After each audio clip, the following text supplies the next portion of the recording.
आजची ही खास रेसिपी त्यांच्यासाठी आहे ज्यांना बिर्याणी प्रचंड आवडते पण बनवता येत नाही.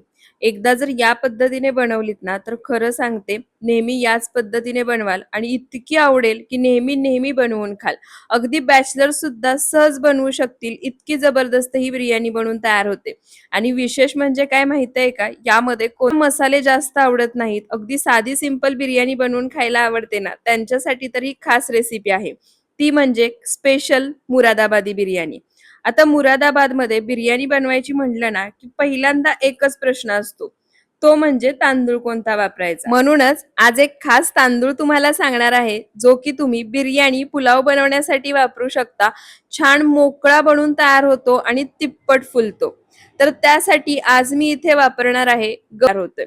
तर त्यासाठी सर्वात आधी इथे मी 2 ग्लास हा बासमती तांदूळ घेतलाय. यामध्ये पाणी घालायचं आणि हाताने अगदी जोर देऊन चोळून हा तांदूळ 2 ते 3 वेळा स्वच्छ पाण्याने धुवून घ्यायचा.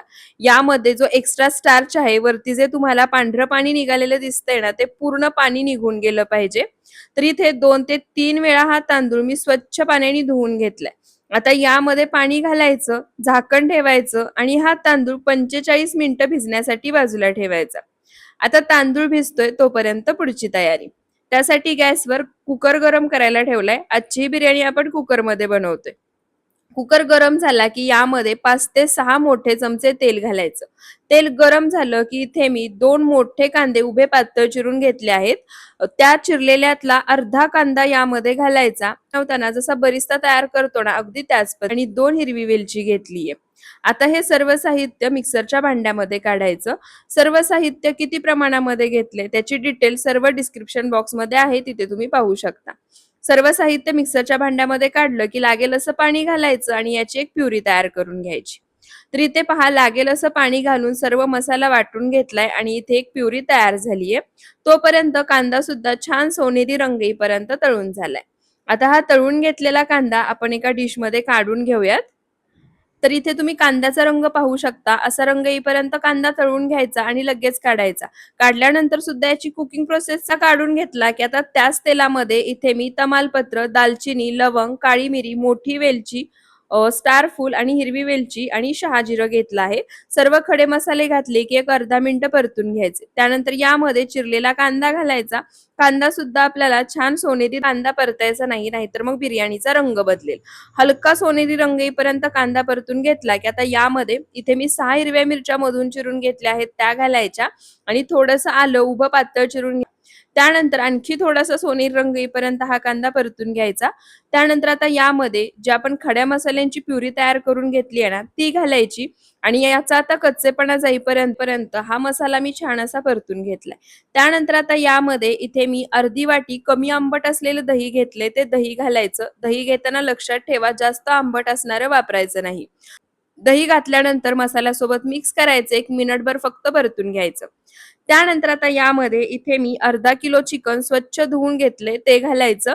चवीनुसार मीठ घालायचं आणि आता चिकन या मसाल्यासोबत मिक्स करून एक 2 ते 3 मिनिटं तर इथे पहा चिकनचा रंग हलकासा सफेद झाला आहे. तोपर्यंत मसाल्यासोबत हे त्यानंतर आता यामध्ये पाणी घालायचं. तर इथे मी या ग्लासनी 2 ग्लास इतका तांदूळ घेतला होता. मी 3 ग्लास पाणी घालणार आहे. पाण्याचं प्रमाण लक्षात ठेवा. 2 ग्लास तांदळासाठी 3 ग्लास पाण्याचा वापर करायचा आहे. पाणी घातल्यानंतर यामध्ये चवीनुसार मीठ घालायचं. मध्ये भिजत ठेवला होता तो सुद्धा 45 मिनिटं छान भिजलाय. आता याच्यातलं सुद्धा एक्स्ट्रा पाणी काढून घेऊया. तर इथे पहा एक्स्ट्रा पाणी काढून घेतलंय. तोपर्यंत इथे पाण्यावरून घेऊया. गॅसचा फ्लेम पूर्णपणे लोच ठेवायचा आहे आणि आता भिजवून घेतलेला सर्व तांदूळ यामध्ये घालायचा. भिजवून घेतलेला सर्व तांदूळ यामध्ये काढला की आता तांदूळही या पाण्यामध्ये एकसारखा मिक्स करून घ्यायचा. तर इथे पहा तांदूळही पाण्यासोबत मी छान एकसारखा मिक्स करून घेतला आहे. त्यानंतर आता गॅसचा फ्लेम मीडियम टू हाय करायचा आणि जो कांदा आपण तळून घेतला होता म्हणजे जो बरिस्ता आपण तयार करून घेतला होता ना तो बरिस्ता यामध्ये घालायचा. आणि त्यासोबतच इथे मी 1 लिंबू अशा गोल चकत्यांमध्ये चिरून घेतलाय, तो सुद्धा घालायचा. मुरादाबादी बिर्याणी दिसायला पांढरी असते, त्यामुळे लिंबामुळे त्या तांदळाचा कलर उजळतो आणि त्यानंतर एक उकळी काढायची. उकळी आल्यानंतर कुकरचं झाकण लावायचं आणि आता मध्यम आचेवर कुकरच्या फक्त 2 शिट्ट्या करायच्या. गॅस बंद करायचा आणि कुकर पूर्णपणे थंड करून घ्यायचा. तर इथे पहा, मध्यम आचेवर कुकरच्या मी 2 शिट्ट्या केल्या, गॅस बंद केला आणि कुकर पूर्णपणे थंड करून ऑरेंज फूड कलर घातलाय आणि मिक्स केलाय. आता हे कलरचं पाणी यामध्ये घालायचं.